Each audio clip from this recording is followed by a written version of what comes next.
Welcome to my channel. आप सबको दिल से मेरा सलाम। मेरा नाम नीलम शाह है। आज मैं आपके लिए बनाऊंगी मेरा बहुत ही पसंदीदा रेसिपी बीफ शामी कबाब। ये बहुत ही इजी और सिंपल रेसिपी है और मैं जब भी बनाती हूँ तो मिनटों में ख़त्म हो जाती है। अगर आपको मेरी ये रेसिपी अच्छी लगे तो please subscribe to my channel और इस वीडियो को एकदम से दीजिए। Thank you. इस रेसिपी के लिए हमें चाहिए 2 बड़े प्याज, 10-12 लहसुन, अदरक, 4-5 पीसेस सब मिर्ची, 3-4 आप ज़्यादा और कम कर सकते हैं, 1 बड़ा साइज आलू, 2 बड़े चम्मच जीरा के, नमक अपने टेस्ट के मुताबिक, 2-3 तेज पत्ता, दालचीनी का बड़ा स्टिक, बड़ी इलायची 3 दाने और लौंग तकरीबन 5-6 दाने।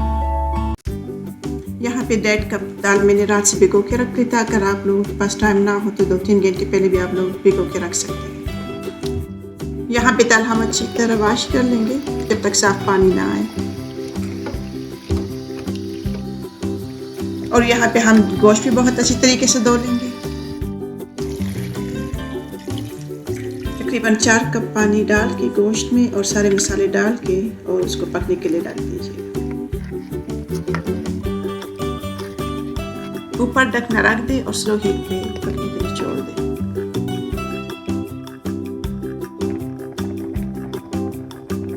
और यहाँ पे हमने 1 टीस्पून हल्दी डाल दी। अच्छी तरह मिक्स करके बीच बीच में आके चेक कर दीजिएगा ताकि नीचे लगे ना।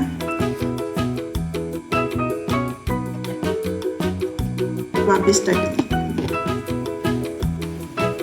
जब आप लोग देख लें कि इस तरह की शेप में आ गया और पानी सूख चुका है तो बीफ भी साथ चेक कर दीजिएगा कि बीफ पक चुका हो। तो आप अगर बीफ रेडी नहीं है तो उसको थोड़ा सा टाइम और दीजिएगा।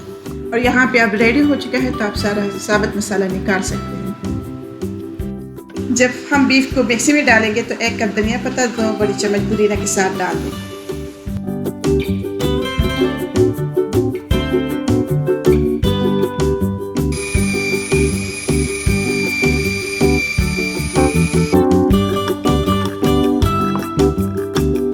जब सब कुछ एक साथ ब्लेंड हो जाए तो एक डिश में निकाल के रख दे। और जो साइज़ आपको अच्छा लगे, छोटे साइज़ के भी बना सकते हो, बड़े साइज़ के भी बना सकते हो, तो उसकी टिक्कियाँ बना लें।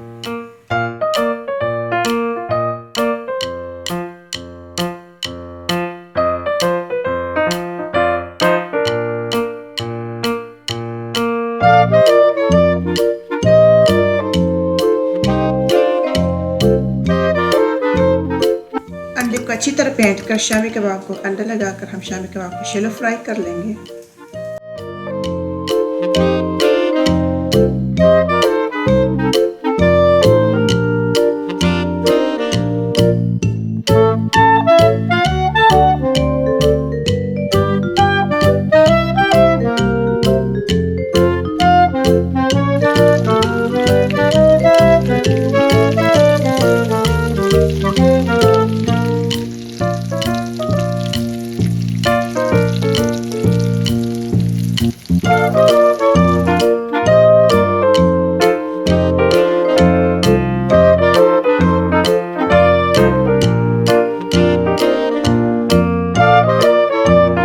हमारे शामी कबाब तैयार हो चुके हैं। यकीन है कि आपको और आपके घर वालों को बहुत पसंद आएंगे। ये ज़रूर घर में ट्राई कीजिए और मुझे डिस्क्रिप्शन बॉक्स में बताएं कि आपको कैसे लगा। वीडियो अगर अच्छा लगे तो अपनी फैमिली या फ्रेंड्स के साथ शेयर करना मत भूलिए। मेरे साथ रहिए। चटनी की रेसिपी मेरे डिस्क्रिप्शन बॉक्स में मिल जाएगी। अपनी दुआ में याद रखिए। बहुत जल्द एक और लजीज रेसिपी के साथ मिलेंगे। अल्लाह हाफिज़।